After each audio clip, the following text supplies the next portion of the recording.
So probably the first question you could get in mind is, what a saint who has never done any commercial activity in his life, to the extent that I don't even charge a single penny for my talks. I've been talking since 25 years on national, international platforms. I don't charge a single penny. I haven't charged a single penny coming here as well. So not done any commercial activity in my life. And so the question could naturally arise in your mind that what would he be talking to us? And the fields are absolutely different. But I read a book during the Corona times. The title of the book is $1 Trillion Coach, which I recommend all of you youngsters, especially when you have stepped into your family businesses and creating inroads into the industry. The $1 Trillion Coach, in this book, many of them have shared their experiences, especially the IT people who have been trained by a footballer. The footballer and football coach Bill Campbell has trained top-class executives of the IT industry at Silicon Valley in California, US. You'll be surprised to know that Bill Campbell has coached Larry Page, Google's owner. A footballer has coached IT executive, IT company's owner. He has coached Eric Schmidt, again, Vice President Products of Google. Bill Campbell has also coached one Mr. Jonathan Rosenberg, who is also a very senior IT executive with a giant company there. So the question again arises in your mind is like, how can a footballer and a football coach train IT executives? Absolutely 180-degree diagonally opposite fields, football and IT. But this book, $1 Trillion Coach, explains what exactly this phenomenon is and what these people as IT executives gain from a footballer. Eric Schmidt writes that I've got convinced that to train a person, to coach a person, you don't need to know the policies and strategies of the company. Now this is shocking. Secondly, says to train a coach, the trainer doesn't need to know the products of that company. And now the third sentence is like a fire on your chest, all of you people. Eric Schmidt says that to train a person, for the trainer and the coach, he doesn't need to know the sales and the marketing strategies of the company. Now, if the coach doesn't need to know the policies and strategies of the company, he doesn't need to know the product of the company, he doesn't need to know the sales and the marketing strategy of the company, how will he coach? But this $1 Trillion Coach book, which was listed on the New York Times bestsellers list for 60 months, it remained at the top, which is a world record in itself, says that Bill Campbell used to teach only one thing, that to grow a company, to put your product in a well-placed position in the market, the only thing required is to know the dynamics of the people working together as a team. That's it. In a team, when people have come together to work, how well they have accepted each other in the team. How well they know each other. How well they can accept each other's discrepancies or negatives. How well they have decided to be together for a longer time to produce result. Only that matters. And if you can have a distinction percentage in this particular aspect, product selling, marketing, sales, everything is a byproduct of this. It will naturally come good. The human element is important than the machine element. Agree or not? The human element, the human factor is more important than the hardware or the software factor. Agree or not? Because at the end of the day, you are dealing with people. So in one line, this $1 trillion coach book teaches that to grow yourself, to grow your business, you need to have good dynamics with the people that you are working with. This is what Harvard University suggests after their study in more than 110 countries, across 5 continents, across caste, creed, color. The basic question was, which one factor plays a principal role in the growth of the profession, that is growth of business? More than 90% of the respondents, they said, and this is well revealed in the Harvard study, that 90% of your business depends upon your human relations with people. 90% of your business depends upon your human relations with people that you can accumulate. People, gather people to convey your ideology, to convey your project, to convey your future plans. And your human relations, if they are strong, you can fall governments. And if your human relations are weak, you fall as a head of the state as well. Everything depends upon human relations. Meeting more people, just sitting with them, just listening to them, is human relations. That is the start of it. At the end of the day, the survey says people are more concerned with the human relations that you keep with them instead of the ideologies that you enforce upon them. Simple. So 90% of your business depends, the success of your business depends upon your human relations with people. And that we saw in the last 48 hours. 90% of your business depends upon your human relations with people.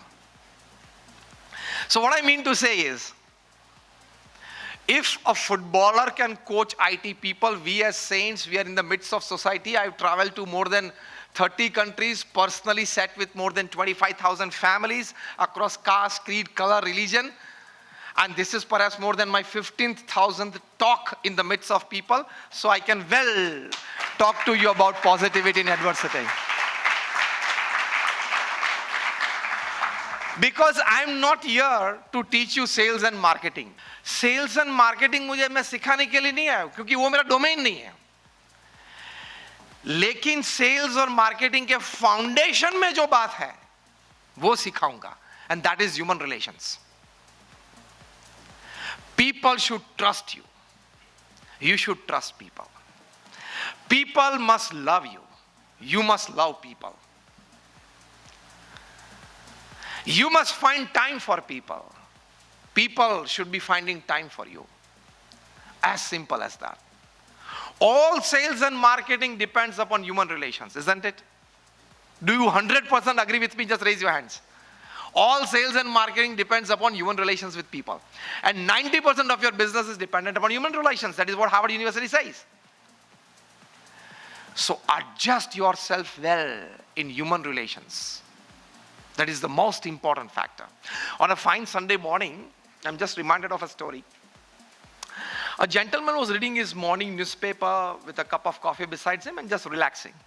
His 8-9-year-old boy said, "Daddy, you promised me a bat last week and you did not get me a cricket bat." And his dad said, "Sorry, son, tomorrow, Monday morning, the first job I'm doing is getting you a cricket bat." And the little boy said, "Dad, today I have a cricket match. And I have boasted in front of my friends that today I'm coming with my own bat." And for an 8-year-old boy to carry his own bat in a cricket match is like a pride. And the father said, "Son, I'm sorry." And the son started crying, harassing his father. And the father said, "I need to engage him somewhere so that he doesn't keep on harassing me and I can read my newspaper." So he just was looking around and he saw an A4 size paper and there was a world map printed on it, and he picked it up and showed it to the little boy and said, "See, this is the world map, okay? See it well." And this is where is India, and this is where is China, and this is where it is Russia, and this is where it is Ukraine at the moment. And then here is England, UK, and this is America, and this is Latin America. So like, you read it well, then I'll tear it into small pieces, shuffle it out, and then give it to you. You have to come back to me, you take your time, with the whole world map well arranged. And the little boy picked up the challenge. And if you do it today, I'll get you a bet right away. Because Dad knew that an 8-year-old boy, he has never studied geography. He's just standard second, third. At least he has never seen a world map. So like, his father got relaxed, the boy went. And within 10 minutes he came back. And finds, sticked with sellotape, and gave the paper in his father's hand. Dad, I did the job. And the dad saw it. Oh, yeah, fine. The whole world map is well arranged. How did you do it? I was doing right in front of you, Dad. Dad said, yes, I know. You didn't take anybody's help. You didn't see a map. How did you do it? And little boy, with a broad smile on his face, just took away the paper from his father's hand, turned it around and said, Sir, Daddy, behind this world map was a picture of a man standing. I adjusted the man and the world got adjusted on the other side. I did not go to adjust the world. I just adjusted myself. This is the motto. This is the principle, teaching, preaching, whatever you feel like, whatever you think of. It's for today's session. Arrange yourself well and your world will get arranged. In terms of thought processes, in terms of attitudes, in terms of behaviors, in terms of expressions, and last but not the least, in terms of relationships with people. Arrange yourself well, and your world will get arranged. When it comes to human relations, I'll teach you a very good mantra that you can always be successful in human relations with your friends, with your neighbors, with your relatives, with your working colleagues, with your spouse, everybody. The last one has to be taught very in any relationship. Always ask yourself, what can I give? Before you meet a person, before a meeting, which is arranged one or a casual one, ask yourself, in today's meeting with this person, I want to give something to this person. हम क्या सोच के जाते हैं? आज क्या profit लेके आएंगे? यहाँ human relations बिगड़ जाते हैं. You don't carry that aura. You will carry a thinking of your project. I have this real estate project and मैं इसकी ये बात करूँगा, इसका ये facing है और C facing है और ये height of the ceiling थोड़ी आधी फीट नॉर्मल से ऊंची है. ये सभी criteria, हाँ, you have to talk of this. But first tell yourself, I want to make that person happy. I want to give him something. I want to see that after purchasing the flat that I've gone to sell them, that their family becomes a happy family in that home. Tell yourself 10 times before meeting your client and see the result. I challenge and guarantee. Otherwise, you will just carry the ideas of selling something to a person with these emotions in your heart. Apart from ideas, you will carry an aura. You will carry a persona in and around you. That vibes, that atmosphere will touch the hearts of your clients. This aura within will arrange your words. This aura and this persona in and around will make you more presentable. We all want to be more presentable, isn't it? For that, your emotions count well. Because by all your acts, you can hide your facial expressions and body language. Never the expressions of your eyes. Eyes are the reflection of the heart. Whatever is inside will come out. So now in top class B schools across Europe and America, they teach eye reading instead of face reading or body language reading. Eye reading. That when you're talking to your client, You have the best facial expressions and broad smiles and presentable, your body language is. But if there is something within you that today, this guy seems gullible, I can sell something at a higher price. If that is within you, it will reflect in your eyes. I'm going into the finer points because I've read more than 500 biographies and autobiographies of successful people. All of them had this thing common in them. They carried an aura because of which they could sell their ideas, their ideologies and products. And behind that aura, the secret was they had a clear heart that he's not just my client and I'm not here to just sell a product. I'm here to make him happy. I want to see his family happy. And living in this apartment or a flat that I sell him, I wish and pray that he grows as a professional. He grows as a human being. ये प्रार्थना करके आप जाए and see the results. This has been the experience of n number of professionals, of n number of social workers all over the world in varied fields. So my number one point in keeping human relations with people, go to people with a clean heart. Go to people with a sense of giving. Go to people that I want to make him happy today. If the deal goes, I want to make him happy today. And no pillow is as soft as a clear conscience. You have a clear conscience that I have not cheated anybody.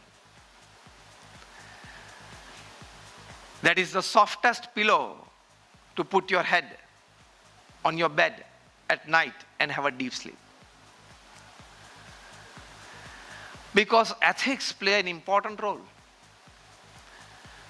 Norms and disciplines, they play a very important role. The markets are open. Everybody has access to internet, that is the information highway. Everything is visible on the screen with 3 or 4 clicks. So now nobody with less on quality, I'm using this word, nobody with less on quality can sell their products for longer time. As simple as that. More and more love for ethics. In a lighter tone, when I talk to professionals, I tell them you must marry twice in your life. Everybody must marry twice. Of course, one with your spouse and second with ethics in life. Marry with ethics. When you are ethically right, you will be well accepted by people. You will not have to advertise for yourselves. See, certain brand names in the country or outside the country, they are so well trusted that when that name comes, nobody has a second thought, isn't it? Am I right or wrong? It takes decades and decades of inputs of all kinds of resources into that brand name to lift it to that level. And certain names are such that just when they strike your mind, your mood falls by 30%.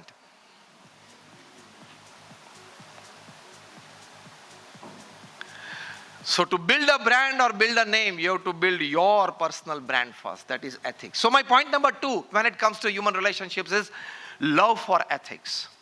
Tell yourself every day in the morning, I cannot do anything wrong. Because our scriptures have taught us, Vayam Amrutasya Putraha, I am the child of God. We are children of God. Because my father, my mother is God, I have to live up to that dignity.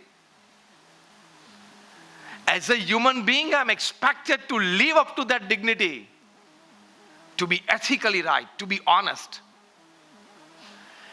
To be honest and to be ethically right is not just a human duty. It's not just a human endeavor. It's a human dignity. Take it as a dignity. Today I cannot do anything wrong. Tell yourself every day in the morning. And thus I cannot do anything wrong in my life. And if you do wrong, a couple of wrongs, 3, 4, 5 times, it's like the traffic lights on the crossroads. You may break it once or twice, but third time you might get caught, isn't it? You'll be fine. Once there was a meeting of transport ministers of all the country in Geneva. It's a real incident. So one of the sessions was like, now how to manage traffics during peak hours in big cities. So everybody were presenting their type or like their ideas put forward or their system or structure put forward for this. The transport minister of Italy, he came forward on the dais and said, see, in Rome, the principal city of Italy, we have wonderful traffic management. Just because the people of Rome, they feel that these are instructions. And that is an instruction you have to follow. But in our number 2 city, that is Naples, is like a bit haphazard. 50-50. Because the people of Naples have an attitude that this traffic light is a suggestion. And suggestions are not always 100% followed. And in our city, Sicily, which is a mafia city in Italy. In Sicily, nobody follows the traffic light. The traffic is 100% haphazard because the people of Sicily, they have an attitude that these are Christmas decorations. Red, amber, green, green, amber, red. It's all traffic, it's all Christmas decorations. So in Rome it is instructions, in Naples it is suggestions, in Sicily it is Christmas decoration. My point number 3 is this. Your attitude towards people, towards system, actually brings the final result. Your attitude plays a very important role. How you perceive things, how you perceive happenings in life. What happens with you is 10%. How you take it is 90%.